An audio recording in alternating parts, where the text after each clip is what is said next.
with comedian David Boyle, and I'm quitting alcohol. So it is a Monday. This is the last full week I have in Sydney until I go to fucking Europe. No sign of my $1,600 from Sri Lanka Air at all. That fucking dodgy cunt president is probably eating lobster with my 1,600 as we fucking speak. Storm the palace, Sri Lanka. Storm it for Boyle. I was really counting on that 1,600 as well, but Sri Lanka Airlines is a government-run fucking company, and the government has just been run out of town. I'm not too sure the people of Sri Lanka are as concerned about my 1,600 as they probably should be. They should probably stop thinking about how they're going to eat tomorrow and start pulling some of their fucking money to get it back to me. Because you don't want the bad press I'll be fucking throwing out there. That will really collapse the economy. I don't even really know what the fuck's going on in Sri Lanka. I've got a comedian mate who's Sri Lankan and he vaguely told me what was happening. Or he told me exactly what was happening. I was vaguely listening. He said the family in charge pretty much just looted the whole fucking country. It's like, yeah, after they fucking killed all the Tamils in Sri Lanka, who do you think they were going after next? The general population. That's usually what happens. But I also think they were just like, we're going green. We're breaking our dependence on fossil fuels. Fossil fuels will be banned. Coal, oil, fucking whatever. Nuclear. It's all going down. And they just had no renewables at all. There's just one guy on a fucking treadmill. We're banning oil. We're banning oil. And we're replacing it with positive thinking. Think positive, Sri Lanka. Instead of fuel, every citizen will be receiving a copy of The Secret. Read it and employ its methods. It is pretty hectic over there, though. I saw some fucking footage. They have those gas cylinders, which they use in India as well, because there's no fucking connection to the gas network. There's no gas network. You just have the fucking propane tanks, the LPG tanks, or whatever they are. Natural gas. And you do all your cooking and shit off that. So I saw some footage of like maybe 8,000 fucking gas cylinders fucking in line waiting to get filled up. Just kilometers of gas cylinders. Identical as well. I don't know how you figure out which one's yours. I would just walk straight up to the front of the line and say, yeah, this one was mine. Yeah, the blue one. Yeah, it's my one. There wasn't people waiting for them as well. They just put the tanks there and they're like, we'll come back when they're full. A lot of arguments going to fucking happen there. Also, there's no fucking petrol either. No one's going fucking anywhere.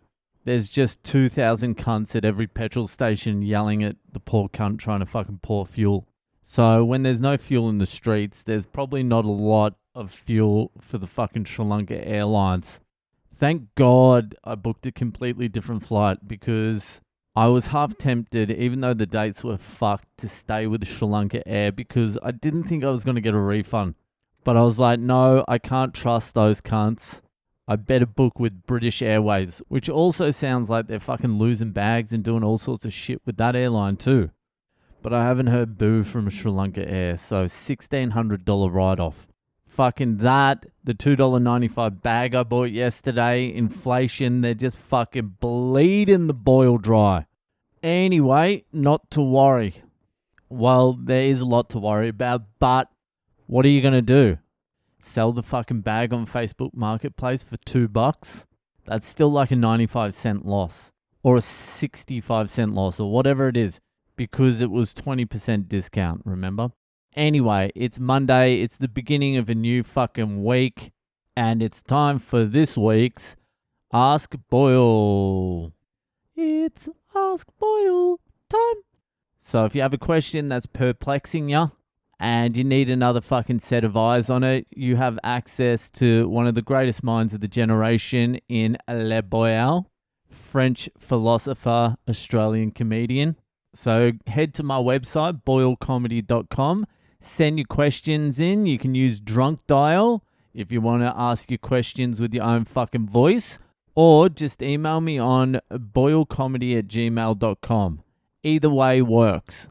So this week's Ask Boyle was sent in by my man fucking Ethan out there in, I'm gonna say, he wrote ASS, ASS, so I'm gonna say the United States of America. And plus, who the fuck names their kid Ethan unless you're in fucking the US? Ethan. That's like a Chad name. Anyway, Ethan's question is this. Do you think weed is as addictive as alcohol? Well, Ethan Chad Wilkinson, you have come to the right place. I definitely think it's as addictive as alcohol. The damage that addiction does is nowhere near as fucking bad as alcohol. But the damage it does is also underplayed by fucking potheads as well. Personally, I've seen more people get completely fucked up from weed smoking than I have alcohol. Is that true? Yeah, I think it's true, but I think there's a caveat. All the people that I've seen get fucked up from pot smoking or weed smoking or the gunge started smoking weed real young. Like, I mean, around the 12, 13, 14 years old. And then from like that age, smoked for a good 5, 6, 7 years. Every night, bongs in sheds and caravans, just fucking messing up their minds. Just completely fucking frying them. So many fucking people I know just got fucking cooked on weed. I mean, like, proper fucking mental illness. Schizophrenia, anxiety, depression, some other mental illnesses that are harder to fucking categorize, like fucking cunts turning into complete fucking weirdos, not leaving the house, still wearing clothes from the 80s and shit like that. So I honestly and I'll fucking go to war about this, I don't think anyone should fucking smoke weed before like their 20s at least. I would say 22, 23, 24, 25. Fucking hold off as long as you possibly can. Let your brain fucking develop, because it just gets pickled when you fucking smoke too young and too often when you're young. The problem seemed to have been the bongs and the real strong hydroponic shit. That was just cooking people. I checked out before then. I used to smoke a lot when I was young, from like 12 to 16. And then it was just fucking me up. So I had to quit. Everyone else continued and everyone else just ended up fucked. And no one could quit either. They just all continued smoking. A lot of the pot smokers I know have found it very fucking difficult to give up. Like, they have just as much trouble giving up weed as alcoholics do alcohol. My mate Will, who used to do the old heroin, he was like, I could fucking give up the hammer, man, but fucking for the life of me, I cannot stop smoking weed. He found it easier to give up heroin than fucking weed. Obviously, alcohol that's the one that causes damage. Like violence, destruction, good stories, fun times. It's a very dangerous fucking substance. But historically, it's been more socially accepted than weed, so there's going to be a lot more people with alcohol problems.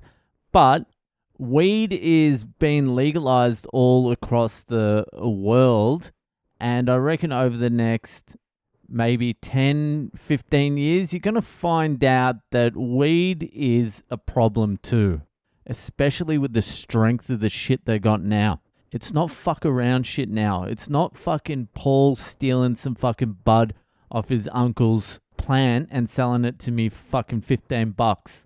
The science that has gone into this shit now is vaccine level.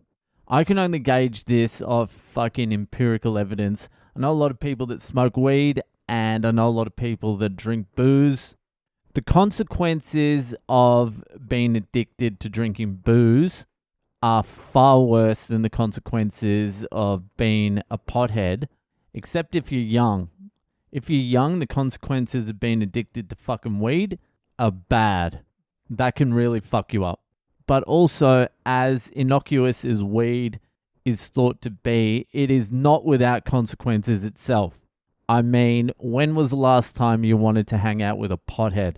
So I really believe that they're fucking as addictive as each other. Consequences different, but the same fucking problems. The same fucking problems as any other addiction.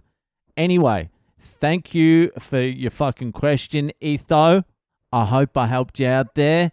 That'll do for tonight. If you're enjoying the podcast, give it a share around, and I'll see you the fuck later.